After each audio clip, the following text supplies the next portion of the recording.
Okay, let's be real for a second. You've hit a rating ceiling, you're frustrated, you've tried everything, you've read the books, you've played the games, a bunch of speed chess, rabbit games, what have you, watched a bunch of YouTube videos, you've done the tactics, and you've hit a ceiling and you're just not getting any better. That's exactly where I was about 3 years ago. I was around 15, 1600. I would get to a peak of like 1700. I would like get locked in and hit 1700, but then after I would like my average is more about 1600, 1650, right? So I would associate like being locked in with like getting better because I would like let out this aggression. But what was really happening is that at that rating level, that the players have more of a challenge defending against attacking play, more aggressive play. So it wasn't really that I was really playing any better. I was just playing in a style that was difficult for that rating level. As my rating would increase for a little while, other players knew how to handle that and just crushed me, and then I would go back down. Happened way too often. All that to say that what I found that my difficulty wasn't so much in my chess knowledge and chess ability, right? It had more to do with me. It was more personal than that. And it took a while for me to figure out that I had to unpack more of like my way of being and like how like my own personal issues in my real life, how that could be affecting my chess play. I had never made that association before that time. And kind of to give one example, one factor that contributed to my rating kind of stunt of growth was that I would look too far into the future. I was always looking ahead. I was never being present with myself. Wasn't being present with people around me in my relationships. I was always thinking about what's next. How can we make more money? How can we get this degree? What's coming? What's next step? Next step. But never actually focusing on what's going on in the present. Same thing was happening in chess too. I was really good at calculating. I had a lot of pride for my ability to calculate moves. But sometimes I was calculating ghosts. Like I was chasing ghosts. I wasn't actually calculating anything that made any sense. It was just like, oh, I could calculate if that happens, if this happens, if that happens, if this happens. And sometimes I would be accurate. And it kind of depends on the situation. So if you're playing a player that's not challenging you as much, sometimes you can be better at Hikita. You can be better at kind of calculating the right sequence of moves. But with more opposition, it gets more challenging. The main issue was that in a given position, I lacked the ability to actually just observe what was happening in that given position and let it inform my future decisions, right? So making observations of where the pawn is structured, where are the piece placed, where are the kings, like what is the material differences, observing what's happening in that given moment, and then again, and letting that inform where I was going to start calculating.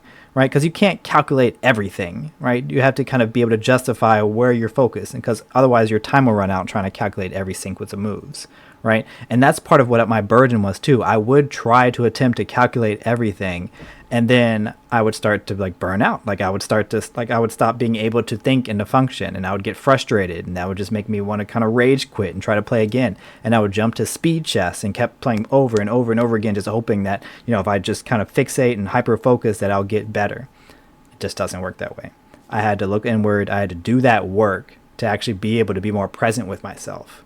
And one of the ways that I had done that, one of the strategies was to be more mindful of my experiences. Not starting in chess, starting in my real life, just kind of being mindful and doing grounding techniques and just being like looking around me, seeing where I was, feel what I was feeling, identify what I was feeling, that kind of thing. I'm not going to get into details right now about what a mindfulness activity looks like, but maybe we can do that in another video if you're interested in that. But what I'm trying to get at is that we have to kind of look more inward to be able to get better at other things like chess. Probably also applies to careers and everything else too. Funny enough, I've been in a graduate program for the last almost 5 years now. I've been in graduate school for counseling, and I've steadily become a better chess player without playing as much chess by being in graduate school. For one, learning different ways and more improved ways of how to think, and two, understanding my own issues, so developing my own awareness and learning how to deal with them. Right?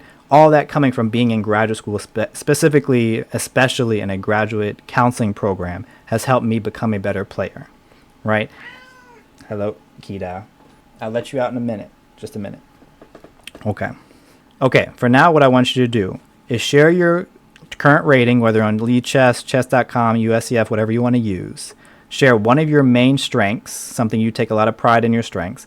And I want you to dig deep and think about areas of growth, as many as you can think of. I mean, for both categories, if you want to do more than one, like all the strengths that you have and all the areas of growth that you have, And then what I'm going to do is reply to those comments and give you a strategy for at least one or two of your areas of growth, right? So for example, what I was talking about, that my calculation ability is a huge strength of mine.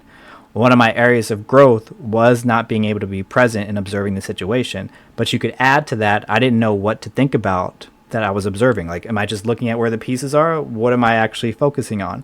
And once I learned that, I was able to be more present and make better decisions, which actually was kind of tied into the strategy, was actually learning how to be present, right? So I'm going to look out for those comments. Look forward to hearing from you. If you want to see more videos like this, please subscribe.